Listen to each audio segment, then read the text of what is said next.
Welcome to Typeform and Introduction. I'm Barton Polson, and in this course, we're going to talk about one of the fundamental issues of data and data science, and that is actually getting data. Think about it this way.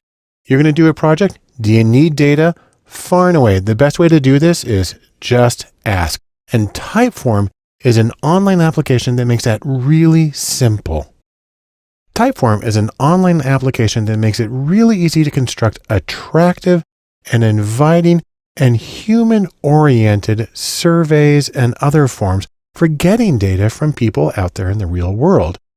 There's a free version of Typeform. There are paid versions. In this course, we're going to look at the functionality in the free version that allows anybody to get started gathering data from the people they're interested in better understanding. We'll look at how to construct questionnaires in Typeform. We'll look at some of the ways that you can design them to make them more interesting and attractive. We'll talk about the ways that you can configure these to make them more integrated and more functional. We'll talk about the ways that you can share them to get your questionnaires out there and to get the data back from people. And we'll talk about some of the ways that you can monitor the performance of your Typeform, download the data, and start analyzing to get insight. And so thanks for joining me for Typeform and Introduction. I'm excited to be here, and I'm excited to help you get started.